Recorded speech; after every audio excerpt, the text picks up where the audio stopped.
Good morning, class. So, we were discussing about the scientific studies. Today, we will discuss about two important scientific study, that is time study and motion study. Okay, beta. The question is asked from these topics.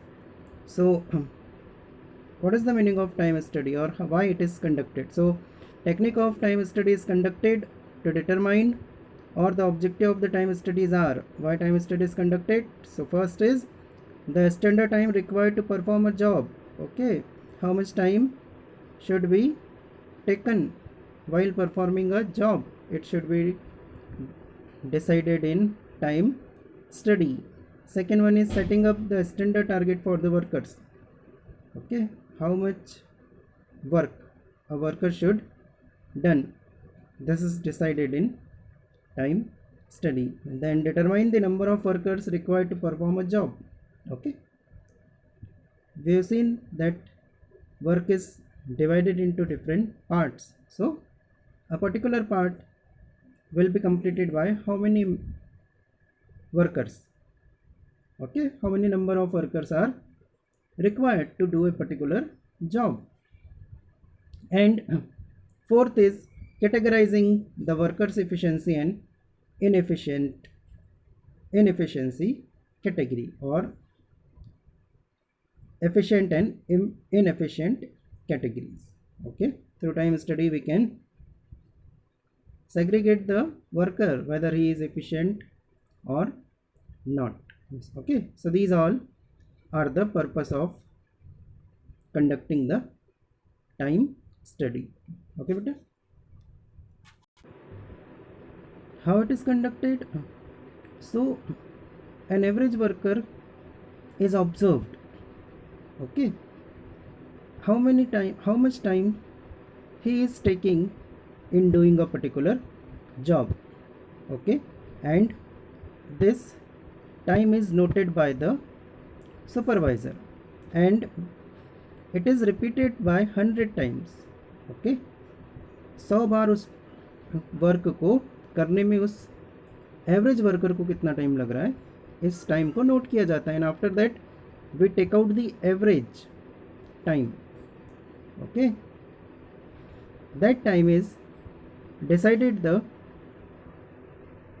standard times. Clear बेटा, वो time decide करता है, वो time होता है standard time to perform a job.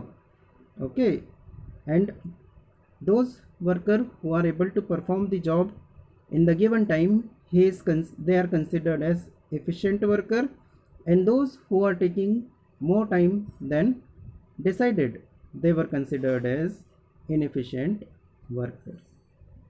Clear? I hope this time study is clear to you. Second study is motion study.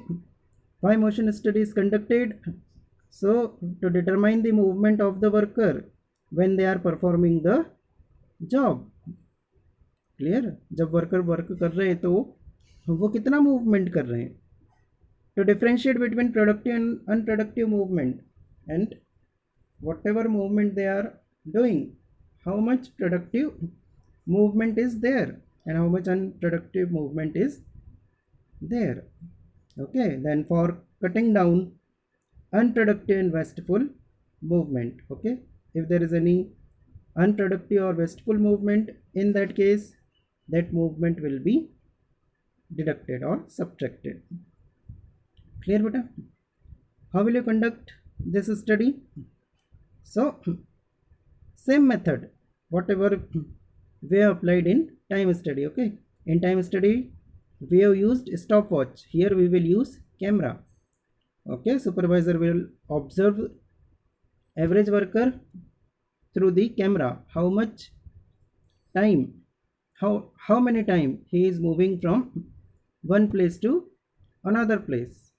Okay, and does it decreasing his efficiency, and how many unproductive movements are there in that movement. All these things will be observed by the supervisor through a camera, and same thing it will be repeated 100 times. Okay, then he will draw the conclusion, and if there is any unproductive movement which workers are making, then they will be corrected. Okay, उन लोगों को उस unproductive movement से बचाया जाएगा, उनको उस unproductive movement के लिए मना किया जाएगा. ओके बेटा, so these are the two types of or two main studies. Okay, time studies and motion study. I hope it is clear to you.